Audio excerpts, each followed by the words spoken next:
Assalamu alaikum warahmatullahi wabarakatuh. Today we are going to discuss about the process called parthenogenesis. Parthenogenesis in animals, it is a very different type of reproduction process.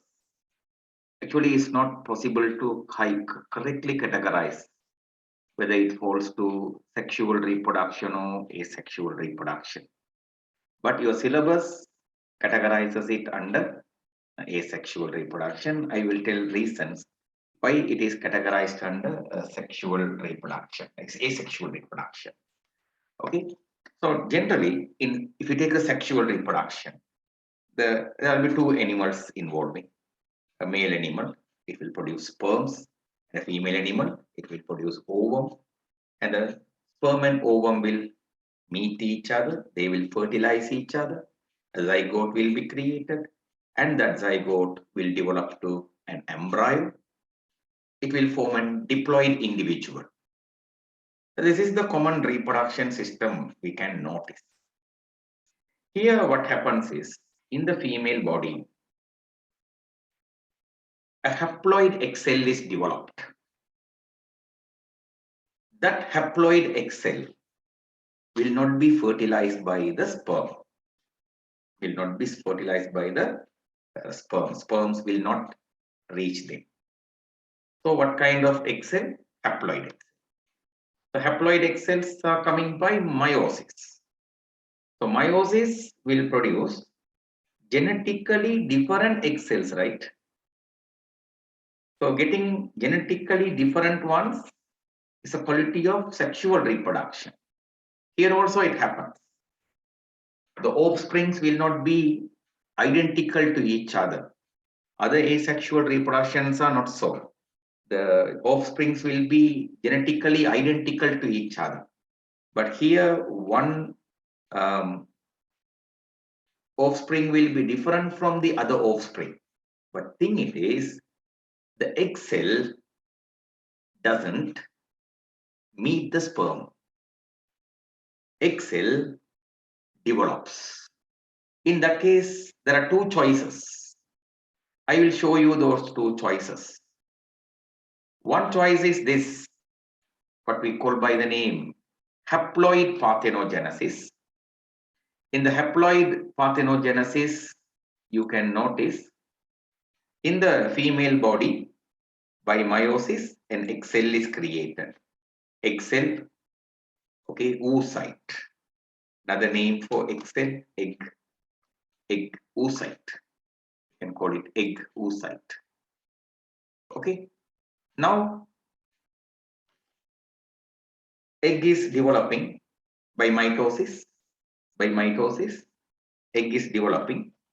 The developing egg will form. Okay. Now, mitosis, the organism will be created. The egg is developed. That means the egg is developing to a zygote. What kind of zygote?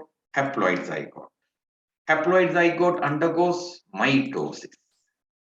Haploid undergoes mitosis and will form a haploid organism. Okay, ultimately you will receive a haploid individual. See, we are getting a haploid individual, right? Another thing can happen that is called diploid parthenogenesis. In the case of diploid parthenogenesis, two chances are there. One, it is meiosis occur in the female body. She produces an egg as usual, and that egg, which is a haploid one, undergoes a chromosomal replication and forms a diploid cell. And that diploid cell, diploid zygote, okay, now undergoes mitosis. Ultimately, it forms a diploid individual. Another chance is there for diploid parthenogenesis. Instead of meiosis in the female body, egg cells are developed by mitosis. Because mitosis occurs in the female body, she is making diploid egg cells. So diploid egg cells are turning to diploid zygotes and diploid zygotes are developing to diploid individuals. Actually, the full detail I have mentioned here in this chart, I just collected from Britannica. Okay, it's not important for you. For one reason, I'm telling you this. Point it is, in your syllabus, you have been mentioned, parthenogenesis progeny can be diploid or haploid. Parthenogenesis progeny can be haploid or diploid. You have to agree with it. For that only I told these ideas. Okay, you have to agree with it. Okay, haploid also possible, diploid also possible. Right? Fine. Now, if you take the example animals that perform parthenogenesis, most of the examples are falling to invertebrates. Bees, bees, honeybees, ants, aphids. Aphids are a kind of sap-sucking insects. Sap-sucking insects. They suck phloem sap. By sucking phloem sap, okay, they feed themselves. By killing the aphids, by taking the phloem sap from their body, we were able to find out what are the composition of phloem sap. That is how human got to know what are the materials present in the phloem sap. And wasp, that yellow black color flying honeybee like any insect coming to your house, building nests using clay like materials. Right. So like this, there are many invertebrates that are performing parthenogenesis. One of the important part we have been described here is a honeybee. The honeybee's total content is given to you in syllabus. According to the syllabus, if you take honeybee, in the honeybee, queen produces egg cells. Queen produces egg cells.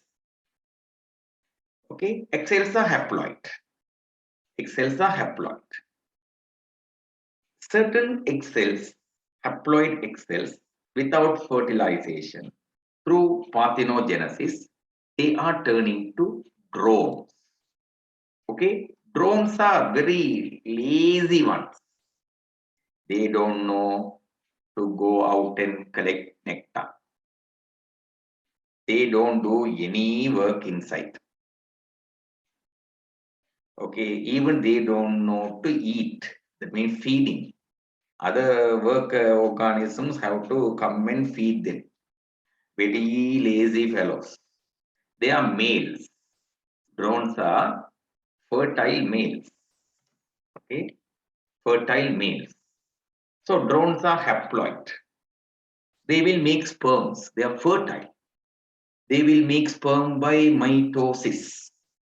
By mitosis process, they will make sperms. On the other side, by fertilization, diploid organisms are formed. You can see sperm is fertilizing. Male's sperm is fertilizing with the egg cell. Zygote form. That zygote will be female. Diploid animals will be female. To the diploid zygote or diploid embryo, worker bees pick some of them. Okay, this larva, like that. They will pick some, and to the picked ones, to the picked larva, they will start to feed a material called royal jelly. When the royal jelly is given, their maturation, their development, all those things will be changing. And finally, those larvae, the picked larvae, the selected larvae, they are turning to queen. Okay, queen also no work. She has only reproduction work. Drone also only reproduction work. No any other work doing inside.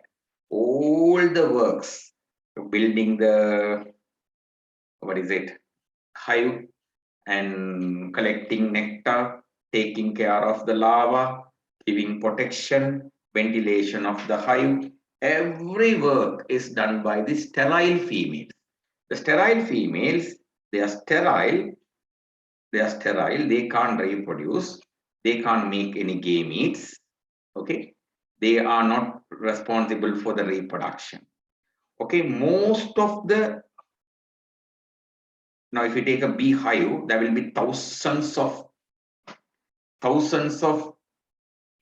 bees living together, right? For most of them, queen bee is the mother, not for the entire. Okay, if there are 1,000 bees, around 900 bees will be belonging to her production. Rest will be coming from other sources. Okay, so this kind of a very wonderful system can be noticed in the honeybee. Okay, your book is explaining this. Males are fertile but haploid. Okay, they are the one developing through parthenogenesis. Females are two types there. Sterile workers there and fertile queen is there. Sterile workers, they don't make any gametes. Fertile queen, she is diploid. She makes eggs by meiosis. Drones, they are haploid males. They make sperms by mitosis. In animals, by mitosis, a sperm development can be noticed only in this place. Okay. Further, I told you most of the time parthenogenesis can be noticed in the invertebrates, but according to the syllabus, some vertebrates, rarely, very rarely. We can't see that one very commonly. It's not, it's very careful in the MCQs. Mostly it is parthenogenesis in invertebrates. Rarely, very rarely in the vertebrates. Okay. Some lizards, some fishes are given. According to our my readings, I collected this gecko. Okay, a gecko, a vertebrate. Okay, this is bonnet head shark, a chondrichthyes, doing parthenogenesis. Komodo dragon doing parthenogenesis. Some osteichthyes doing parthenogenesis. Like this, there are several vertebrates, but few, very rarely we notice parthenogenesis in the vertebrates, right? So this is the note, my children. Inshallah, in tomorrow's class, I will start to discuss regarding the sexual reproduction. Today, I want to complete this parthenogenesis part. I don't want to bring sexual reproduction as the next discussion within the same video. Inshallah, I will discuss that one in tomorrow's discussion. Jazakallah khair. Assalamu alaikum wa rahmatullahi wa barakatuh.